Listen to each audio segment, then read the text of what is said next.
à notre 19e webinaire conjoint entre le chapitre Saint-Laurent et Côte-Oc.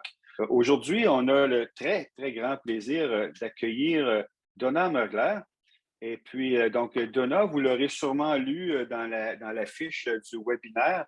Elle est professeure émérite au département des sciences biologiques de l'Université du Québec à Montréal. Elle est aussi la cofondatrice de Symbiose. Symbiose, qui est un regroupement aussi qui s'intéresse donc aux questions de santé et d'environnement. Elle a travaillé, elle a une réputation internationale pour plein de travaux qu'elle a faits. Elle a publié plus de 200 articles dans sa carrière, mondialement reconnue pour ses travaux sur les effets toxiques des polluants tels que le mercure, le manganèse, les pesticides sur l'environnement et sur les gens aussi. Donc, je sais qu'il y a des collègues français qui sont ici aujourd'hui. Vous avez aussi des relations avec ce type de recherche-là, entre autres en Guyane avec le mercure. Donc, c'est le domaine d'expertise de Donna. Donc, notre illustre conférencière d'aujourd'hui a même sa page Wikipédia. Donc, vous pourrez aller consulter son parcours assez impressionnant là-dessus, où ça commence par d'ailleurs indiquer qu'elle a obtenu son baccalauréat en physiologie en 1965 à McGill. Et après avoir poursuivi au doctorat à cette université, elle s'est trouvée un poste de professeur à l'UQAM, au département de biologie, où elle a fait sa brillante carrière. Et puis, donc, elle a mené plein de travaux au niveau international. Par exemple, elle dirige un comité international sur les effets du mercure sur la santé pour la Conference Mercury as a Global Pollutant. Elle siège sur le conseil scientifique et participe au groupe de travail de la santé des écosystèmes de la Commission mixte internationale. Donc, je pourrais continuer comme ça longtemps, mais sans plus attendre, je vous vais plutôt refiler la parole à notre conférencière d'aujourd'hui. Madame Mergler, c'est à vous. Merci, merci beaucoup. C'est un plaisir d'être avec vous. C'est un plaisir de partager les travaux que je suis en train de faire à l'heure actuelle avec vous et de voir aussi où sont les liens peut-être qu'on peut développer à travers ces travaux. Donc, je vais commencer à partager mon écran pour... OK, oups. Ce que je veux, c'est commencer au début. Et voilà. OK. Vous le voyez bien? Je ne vois pas un Oui. oui ou un non. Oui, oui, très bien. Oui, oui, c'est bon. C'est Merci. parfait. OK. Donc, je vais vous parler du cas de la Première Nation de Grassy Narrows, qui est un héritage de 50 ans de la contamination environnementale au mercure. Je commence avec l'histoire. Ça, c'est à gauche en haut, vous voyez une photo du lieu. C'est absolument magnifique. Ça fait partie de la forêt boréale. C'est un système de lacs fluviaux incroyable. Et on se demande comment est-ce qu'on peut contaminer tout ce territoire. Mais le territoire traditionnel de la Première Nation de Grassy Narrows est situé dans le bassin de la rivière English Wabigoon, qui vous voyez ici sur la carte. Le poisson, et plus particulièrement le doré jaune, Sandervitrius, était au centre de leur tradition, leur culture, leur gagne-pain. Ils travaillaient comme guides et pêcheurs commerciaux, ainsi que leur alimentation, bien sûr, c'était une nourriture un aliment très nutritif. Puis c'est plus, quand on dit c'est au centre de leur tradition et leur culture, c'est vraiment au centre, ça fait partie de leur vie. De 1962 à 1975, environ 10 000 kilogrammes de mercure ont été déversés dans la rivière par une usine de chloralkali située à Dryden, que vous voyez ici, à environ 100 km en amont de Grassy Narrows. Les activités de pêche ont cessé et une communauté qui était une communauté assez aisée parce qu'il y avait 85% d'emplois, l'année longue parce qu'ils travaillaient comme guides de pêche, comme pêcheurs et l'hiver comme trappeurs, a passé de 85% d'emplois à 85% de chômage.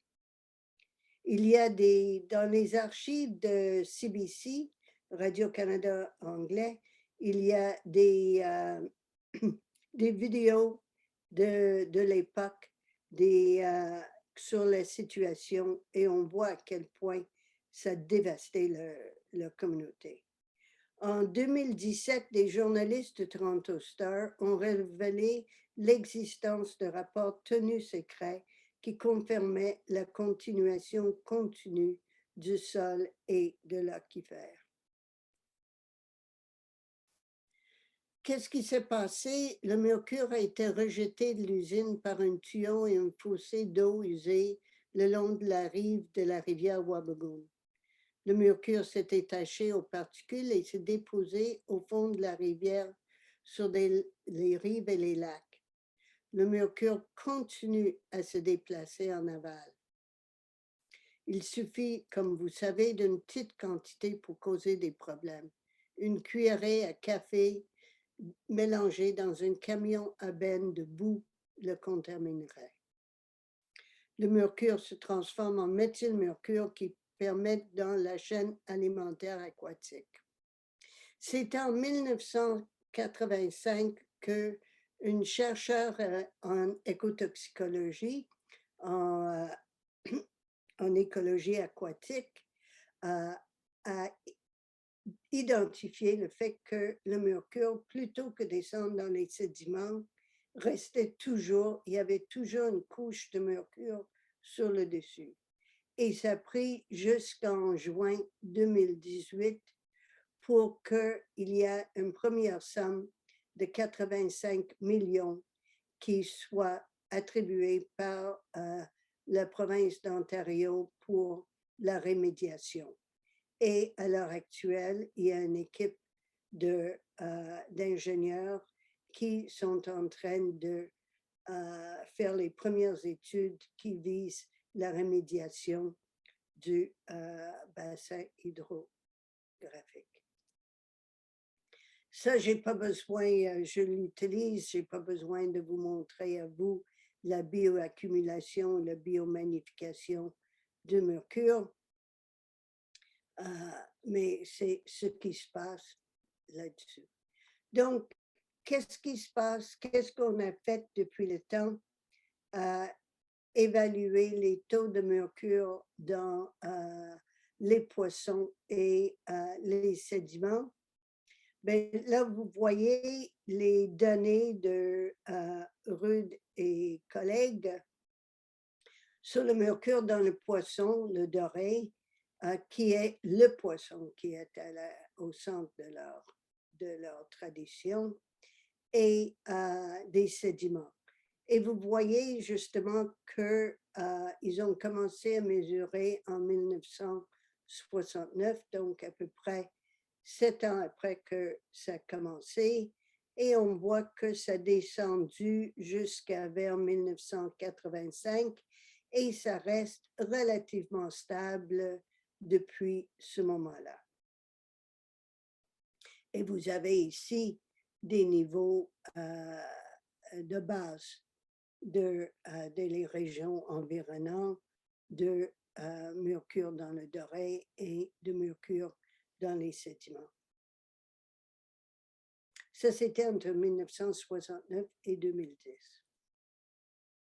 Il y a eu parallèlement à ça, aux mesures dans les poissons et dans les sédiments, des programmes de biosurveillance menés par les gouvernements fédéral et provincial qui ont initié des programmes.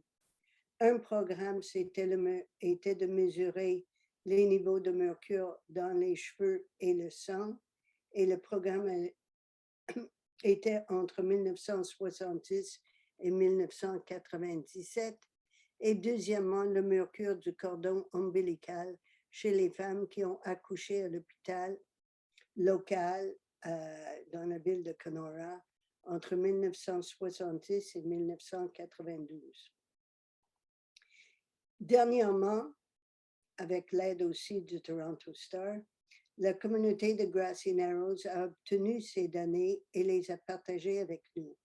Donc, nous, on a pu utiliser ces données parce que nous avons créé des bases de données fondées sur les niveaux annuels équivalents de mercure dans les cheveux et les concentrations de mercure dans le cordon ombilical. Donc, notre base de données nous a permis de voir la distribution des concentrations moyennes annuelles de mercure dans les cheveux de 1970 à 1997. Et là, vous avez les données de 657 individus qui représentent 3603 données. Et voilà la moyenne dans le temps et vous verrez que ça ressemble beaucoup à ce qu'on a pu constater dans les poissons, c'est-à-dire les niveaux étaient élevés et ont descendu et c'est un peu, même si on voit à partir d'ici, on voit que ça descend beaucoup moins. Voilà, c'est 171 femmes et 180 hommes nés entre 1884 et 1992. La valeur la plus élevée était 183 microgrammes par gramme. Donc ça, en fait, c'est les moyennes. Le programme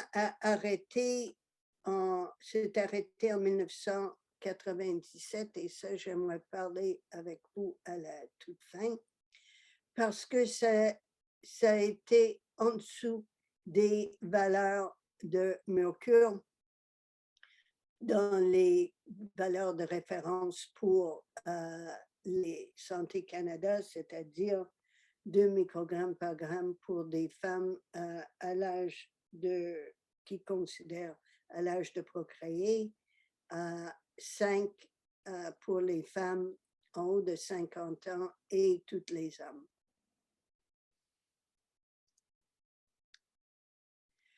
C'est important. Pourquoi est-ce que le niveau de mercure dans le cordon ombilical est important? Entre autres parce que les lésions chez l'adulte exposé à des niveaux élevés et chez le fœtus exposé à des niveaux même très bas est différente.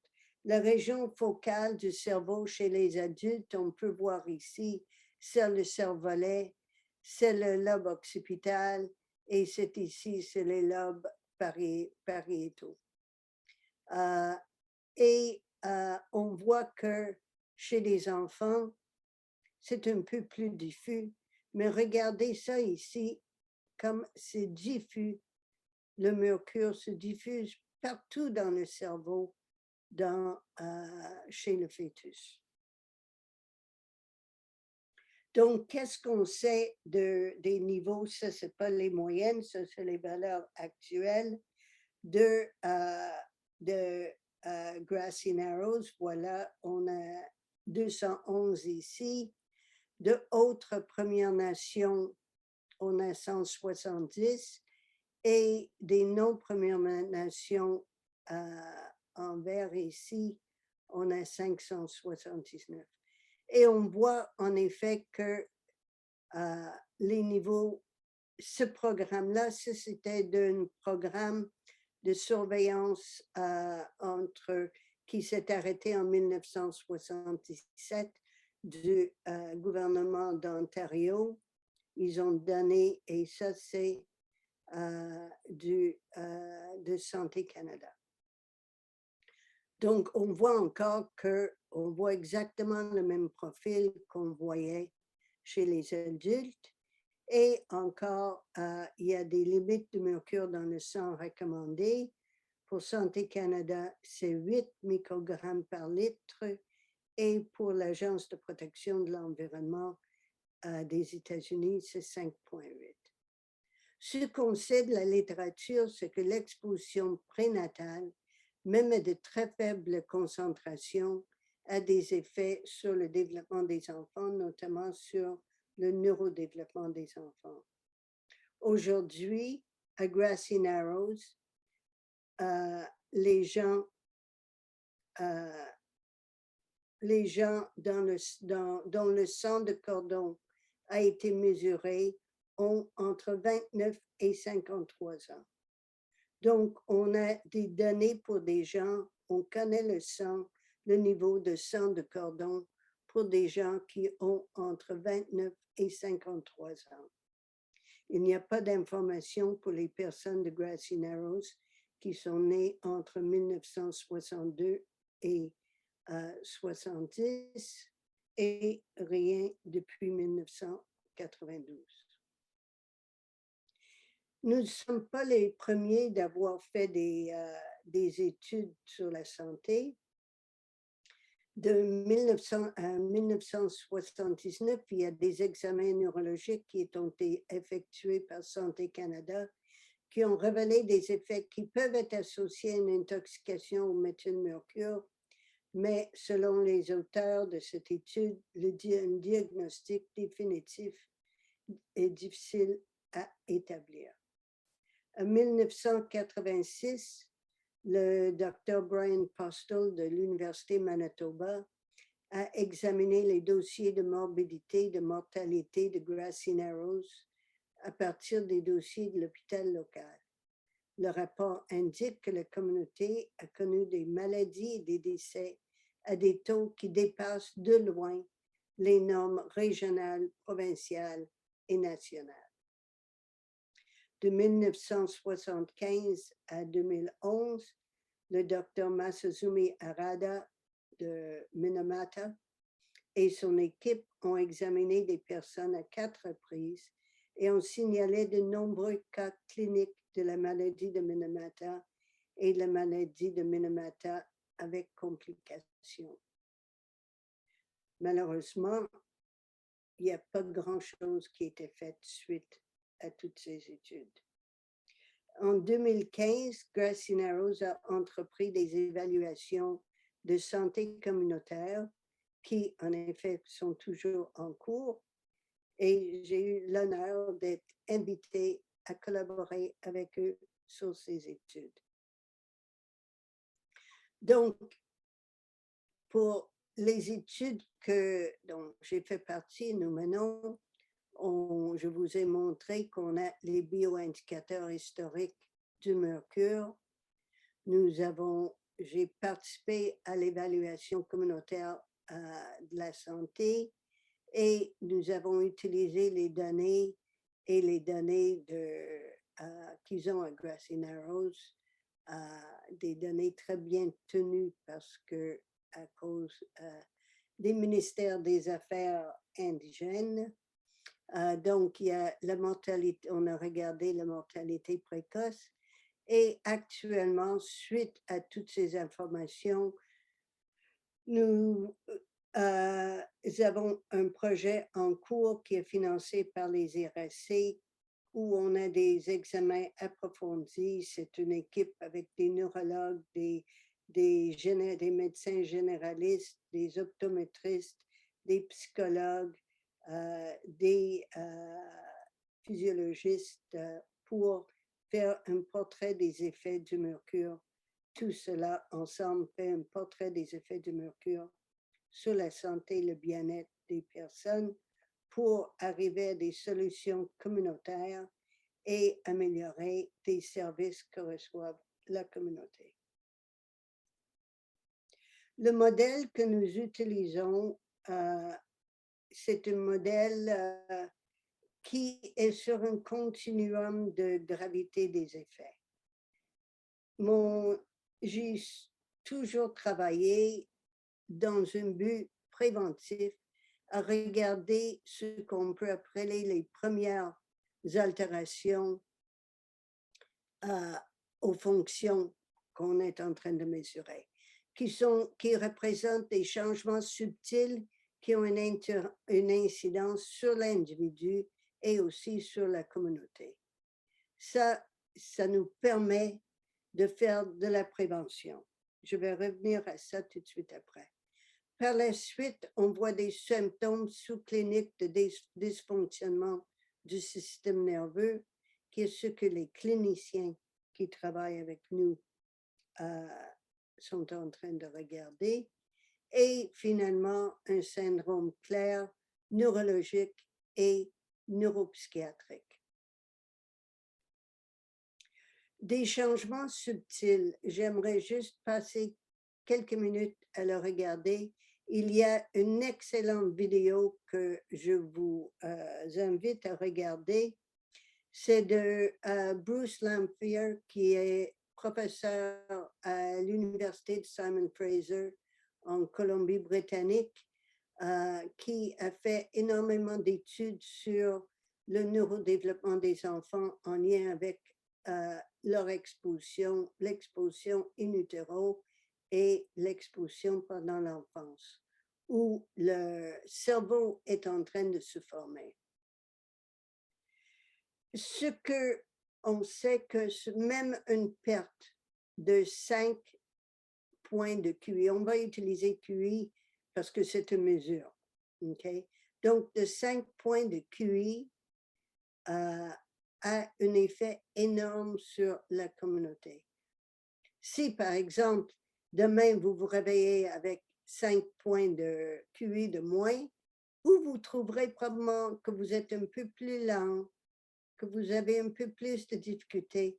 Mais si vous alliez vous faire tester par un psychologue ou dans un organisme quelconque, on vous dirait, mais on ne voit pas pourquoi vous vous plaignez. Vous êtes déjà beaucoup plus élevé en haut, vous êtes déjà bien au-dessus de la moyenne. Mais une perte de seulement 5 points de cette courbe normale veut dire que on a 2 fois plus d'enfants avec des problèmes, des déficiences intellectuelles qui sont en bas de la seuil clinique pour les déficiences intellectuelles limites et 2 fois moins d'enfants doués. Pour une communauté, ça c'est très important. Pour l'école, c'est très important. On a beaucoup plus d'enfants avec des problèmes. Une étude menée par des chercheurs de l'Université Laval auprès des enfants inuits d'âge scolaire a montré que les enfants dont le sang ombilical contenait 7,5 microgrammes par litre de mercure ou plus étaient 4 fois plus susceptibles d'être en deçà du seuil clinique pour les déficiences intellectuelles limite. À Grassy Narrows, 35% de cordons présentaient des concentrations de mercure de 7,5 microgrammes par litre ou plus. Donc, ces personnes qui ont été affectées par le mercure dans leur enfance, des enfants deviennent des adultes avec le bagage, avec tout ce qu'ils ont appris ou pas appris pendant l'enfance.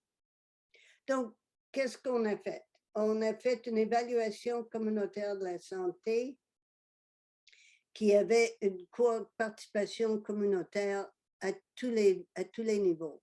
Et là, dans la photo, vous voyez celle qui a coordonné sur le terrain et c'est son idée elle a fait des cartes de la communauté. Chaque maison avait un numéro et avec ça, elle a organisé l'administration de maison à maison par 9 intervieweurs de la communauté. Ça s'est passé entre décembre 2016 à mars 2017. Je peux dire beaucoup de choses là-dessus parce que c'était une obligation par rapport à l'argent qu'on a reçu.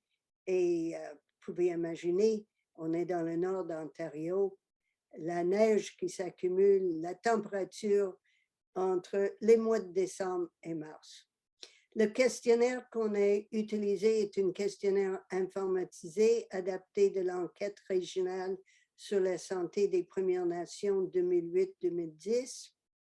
Le taux de participation était à 78%. Nous sommes très contents de ça. Pour un total de 424 adultes et 353 enfants. Ce sont les adultes qui ont rempli les questionnaires pour la santé des enfants et à part de quelques-uns de 15 ans et plus. Un soutien financier était fourni par Santé Canada et le ministère de la Santé et des Soins de longue durée de l'Ontario. Donc, qu'est-ce qu'on a fait dans l'évaluation communautaire de la santé? On a fait beaucoup de choses, mais j'aimerais répondre, vous montrer les réponses à deux questions qu'on a trouvées, qu'on a posées. La consommation passée et présente de poissons, indicateur de l'exposition au mercure, contribue-t-elle à la mauvaise santé et au bien-être?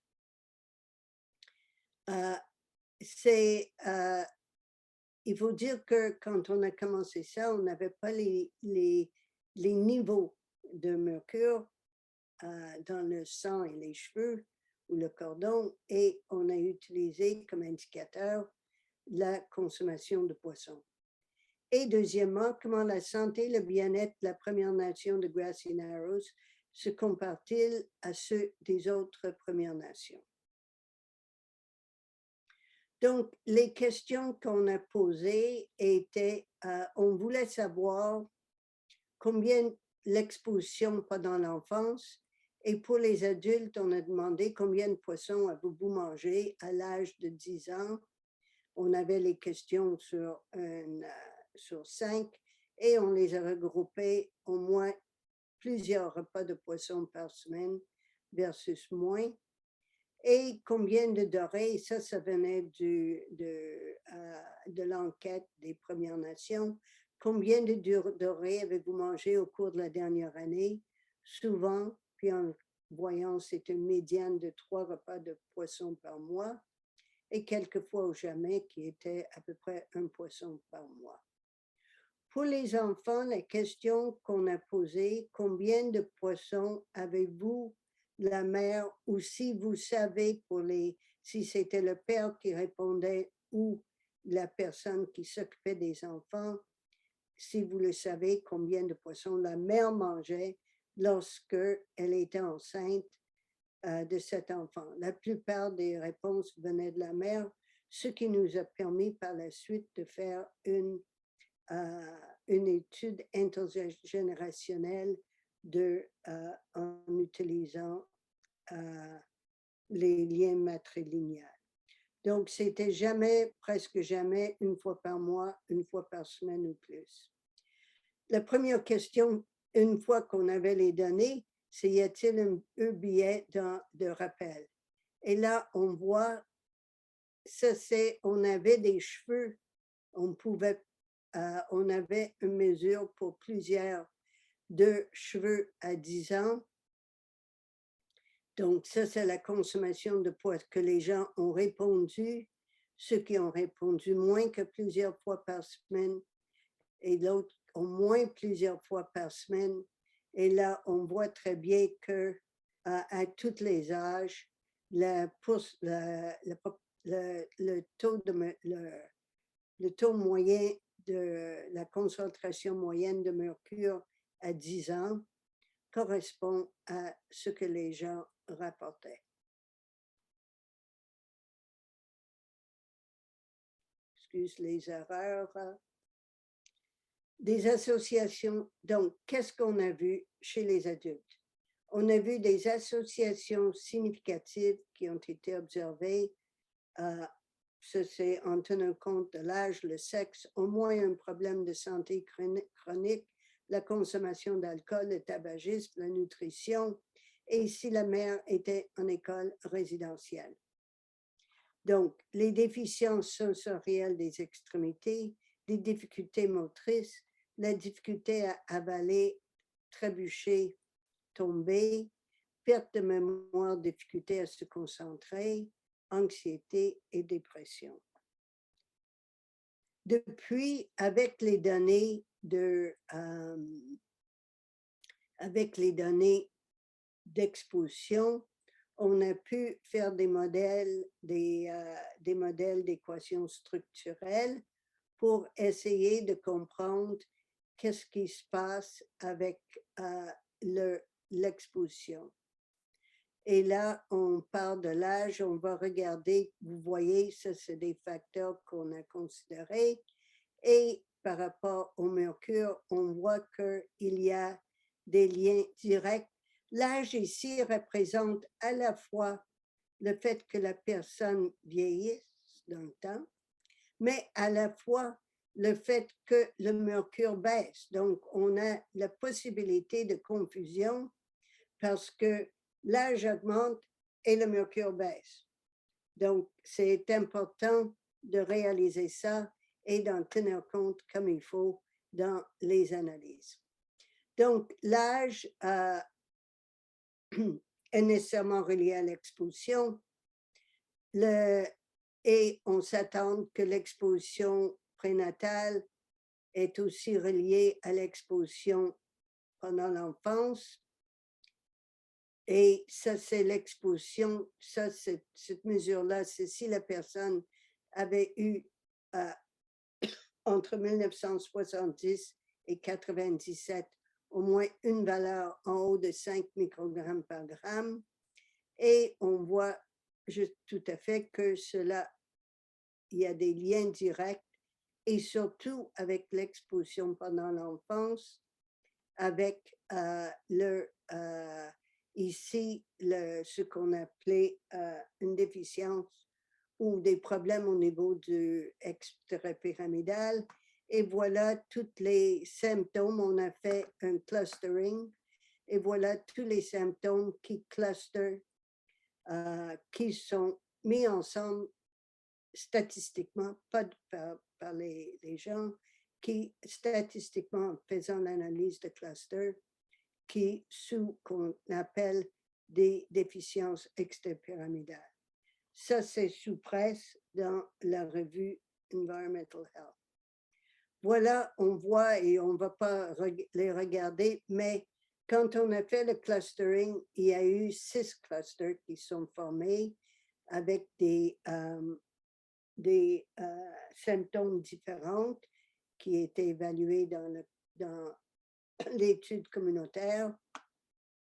Et on voit, et chacun, on a donné un nom à chacun, on voit dans tous les 6 ici, et on voit lequel des expositions, et c'est important ça, lequel des expositions, que ce n'est pas le même partout.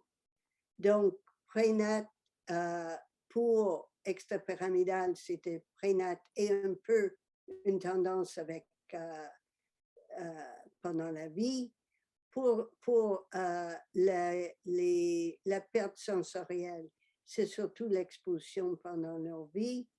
Pour les nerfs crâniens, c'est prénatal et pendant l'enfance, etc.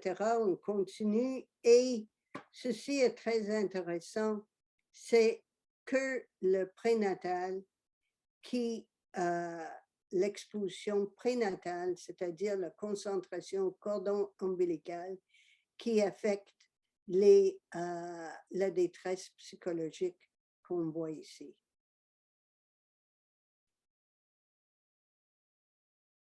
Donc, évidemment, tout ça a un effet sur ce qui leur arrive. Pour des personnes de 18 à 49 ans, la consommation de poissons pendant l'enfance est associée à une perception de leur santé comme mauvaise. Et là, vous avez le rapport de Cotte ici avec l'intervalle de confiance. Un rendement scolaire passable ou médiocre. Donc, voilà le déplacement de la courbe, la difficulté à payer la nourriture et un revenu de moins que 20 000 $ par année. Comme vous savez, à ce moment-là, le revenu médian des Canadiens était 36 000.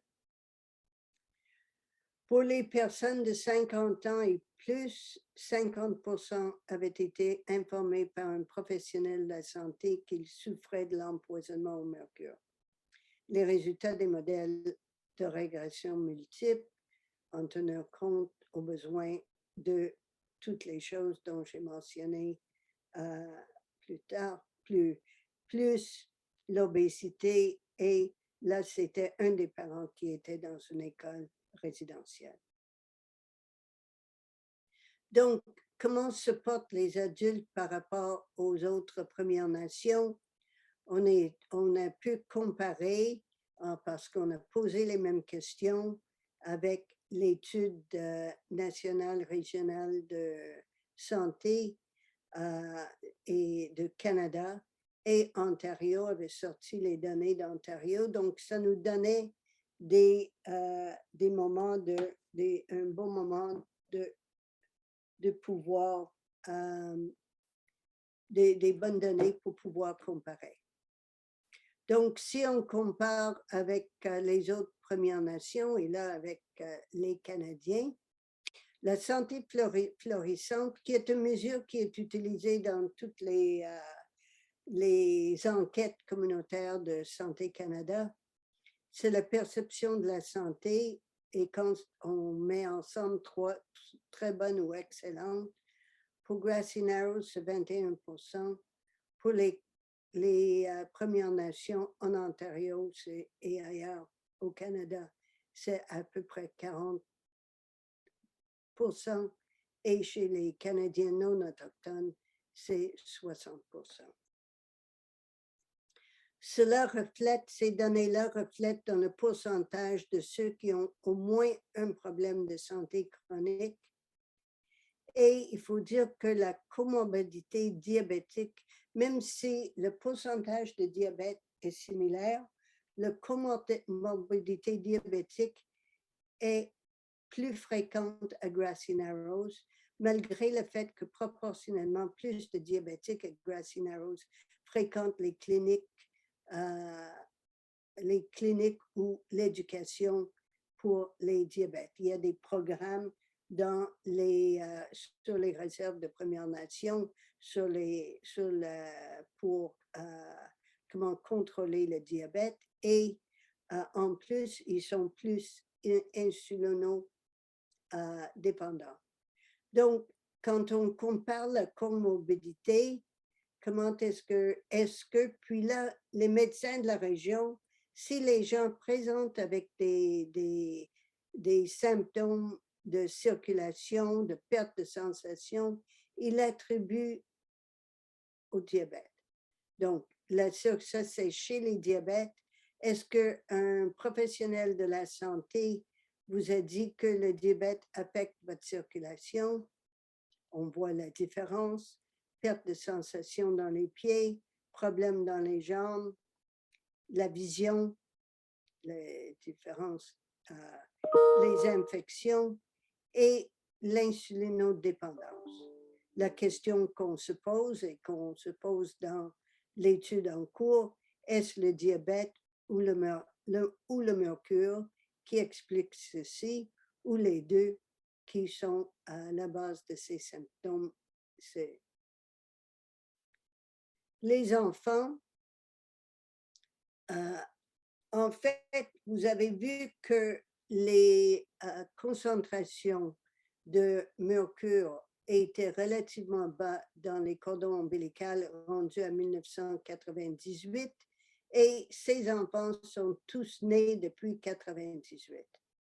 On leur a dit qu'ils pouvaient manger du poisson. de Grassy Narrows, la consommation de poissons dans l'eau donnée, on avait, est-ce que vous avez consommé, on savait où la personne avait passé sa grossesse. Donc, à Grassy Narrows, évidemment, ils ont mangé plus de poissons au moins une fois par mois ou au moins une fois par semaine à Grassy Narrows par rapport à ceux qui ont passé leur grossesse ailleurs.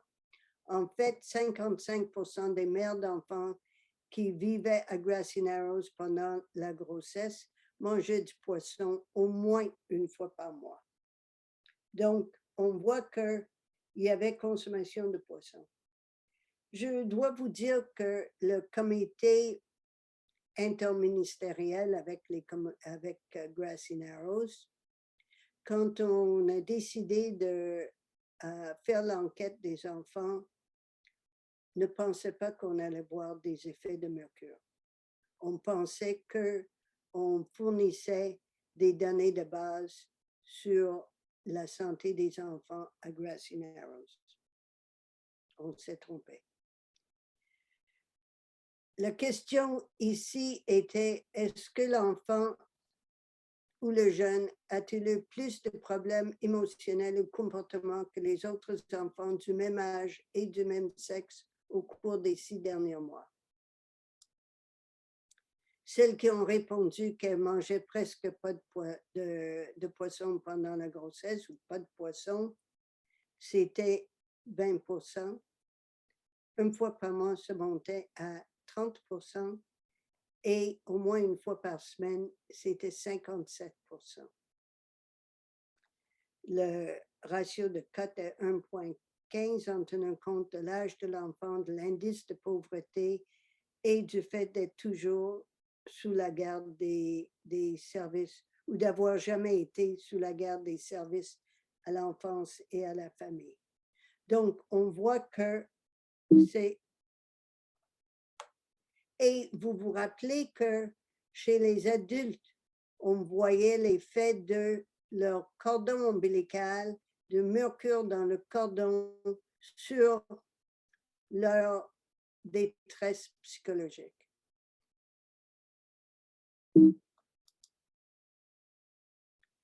Donc, pour les enfants de 4 à 17 ans, le rapport de cote, odds ratio, pour la consommation de poissons par la mère pendant la grossesse, la santé de l'enfant est moins que très bonne ou excellente, c'est-à-dire pas florissante. Et là, le odds ratio est par rapport à celles qui mangeaient pas ou peu de poisson pendant la grossesse. Donc, on voit 3 fois plus pour ici par rapport à la consommation de poisson.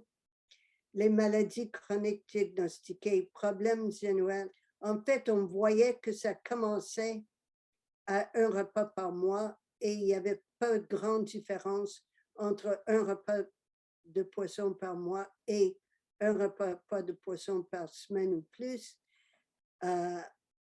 Mais la différence était avec non et pas du tout et peu. Les problèmes visuels, des otites chroniques, les troubles d'apprentissage ou de la parole étaient 4 fois plus élevés par rapport, chez des gens qui avaient un repas de poisson par semaine ou plus et au moins un trouble du système nerveux. L'enquête régionale sur la santé des Premières Nations avait défini des conditions pouvant avoir une influence sur les résultats scolaires et ça inclut les déficiences cognitives ou mentales, le trouble d'apprentissage, TDA, TDAH ou difficultés d'élocution et de langage, et on voit que c'est 3 fois plus élevé. Évidemment, les modèles comprennent des facteurs, des covariables ou d'autres facteurs de risque. On voit qu'en effet, les conditions pouvaient avoir une influence sur les résultats scolaires. Les gens qui n'en avaient pas de ces conditions, on voit qu'il y a peu qui sont unsatisfactory ici, qui n'ont pas réussi à l'école, tandis que il y en a, la majorité sont à bon ou très, leur performance scolaire est bonne ou très bonne, et au moins 25%, 20%, c'est au moins 20% des enfants, c'est excellent. Par contre, pour ceux qui avaient ces conditions, on voit que c'est différent. Donc, on voit en fait qu'il y a une concordance entre les différentes questions. Et là, on revient à ce qu'on a vu plus tôt. Et c'est de ça dont on parle quand, quand on dit que ça affecte les écoles, ça affecte l'enseignement, ça affecte la communauté. Et on voit ici, c'est quasiment comme ces deux courbes normales. Donc, on a regardé l'exposition au mercure et la mortalité précoce. Je ne vais pas aller en détail. C'est publié dans le Lancet Planetary Health.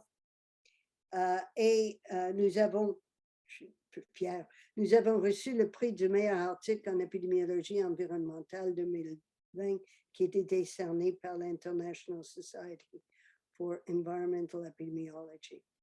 Donc, qu'est-ce qu'on a vu là? C'est finalement ce qu'on a vu, c'est que les personnes qui sont nées prématurément et comme mortalité précoce, ce que nous avons utilisé, c'est 60 ans. Au Canada, c'est 75 ans la définition de mortalité précoce. Ici, on a utilisé 60 ans, entre autres parce qu'on n'avait pas assez de gens en haut de 75 ans pour faire des statistiques, même chose de 70, 65. Donc, on a regardé à 75. Ça, c'est très intéressant. On l'a regardé de différentes façons et les trois façons statistiques se concordent. C'est-à-dire que des gens qui sont nés, qui sont morts prématurément, avaient plus de mercure durant leur vie que les gens qui ont vécu plus longtemps. Donc là, le rouge, puis on revient, on se rappelle des poissons, on revient encore, c'est quoi les valeurs. Puis là, ici, on a pairé.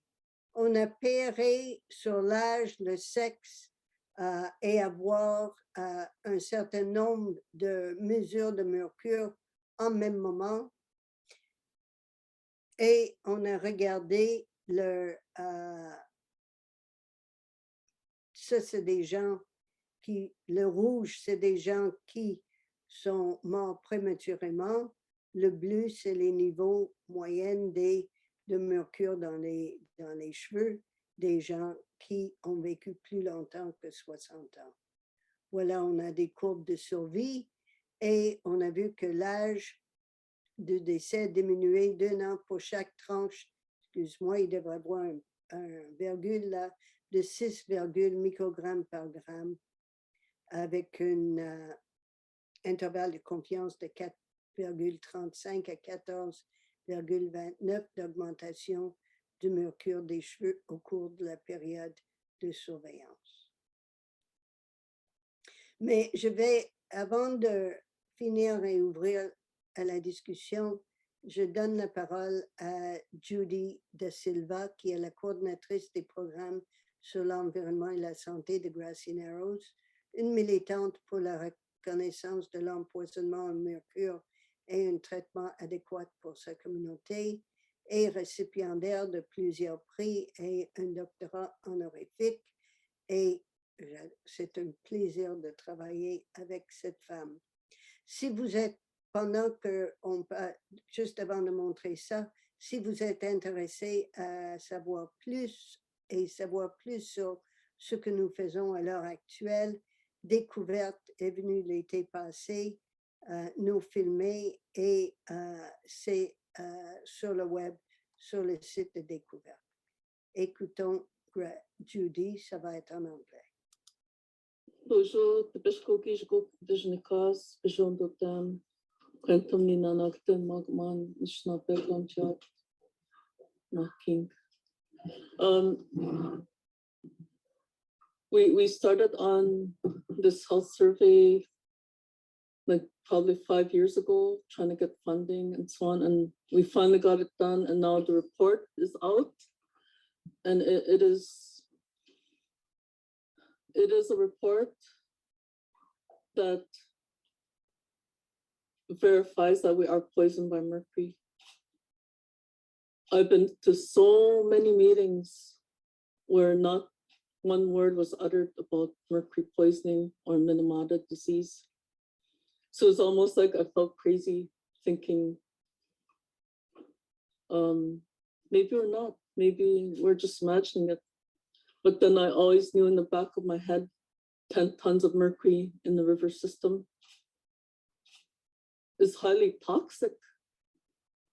And Walkerton went through E. coli and they got served justice right away. And it's a shame on Canada, shame on the province that we are treated so inhumanely. We are treated below humans. And we are just an example of how the Indigenous people are treated all across Canada, Turtle Island. And I feel like it's a sigh of relief that this expert, this world-renowned mercury expert, has found this evidence. That's what I call it, it's evidence. And Grassy being evidence, the living human beings of resilience and struggle and power, I give it back to my people in Grassy, that they're still here and they're still fighting to be alive. That's what I give them, is that they're still trying to live daily lives like every citizen here, that so-called Canada.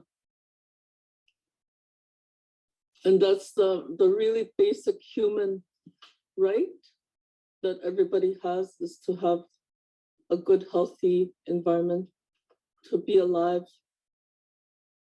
Everybody takes it for granted. And us, we live with that big, heavy 10-ton elephant on our back, 10 tons of mercury. And we still like have children, babies. Who knows what the results are in the next 4 or 5 generations of the children that will be born.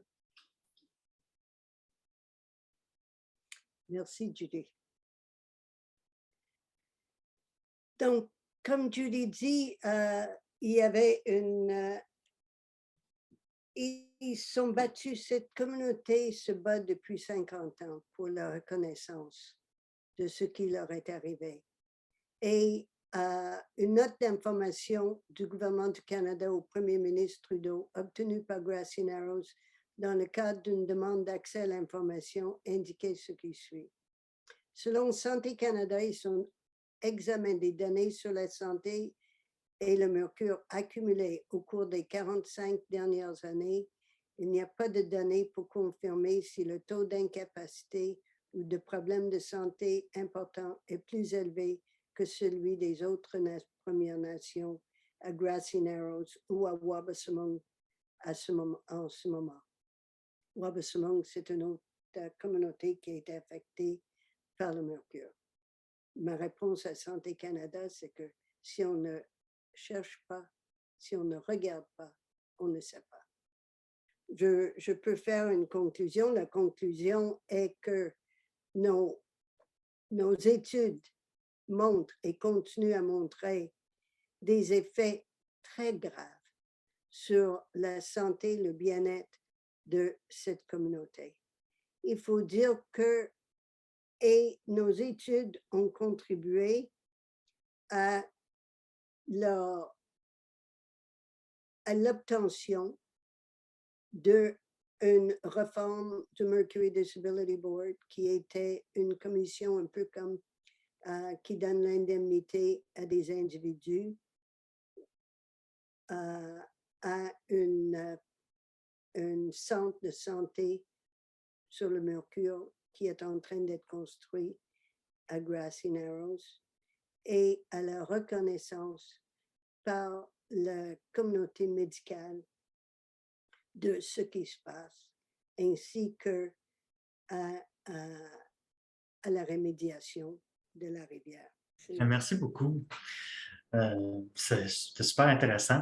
On va s'arrêter maintenant, puis je vous invite tout le monde à soumettre votre résumé pour le colloque conjoint en écotoxicologie qui va avoir lieu début juin. Puis la date de soumission de résumé est le 15 mars, la date limite. Donc, soumettez votre résumé, puis ça va me faire plaisir de vous voir là. Puis en attendant, on se revoit dans 2 semaines pour une autre conférence.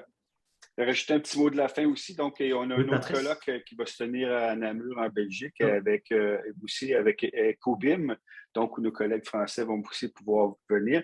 Le séminaire de Mme Hogler, qui était vraiment fascinant, d'ailleurs, elle a tenu l'audience pendant tout ce temps, c'est parce qu'on aurait pu en discuter longtemps, va être disponible sur YouTube. Et puis, bien sûr, on vous encourage absolument à contacter Mme Hogler pour poursuivre la discussion. Donc, on vous remercie beaucoup. Je vous remercie, ça fait un plaisir. Merci, Dominique.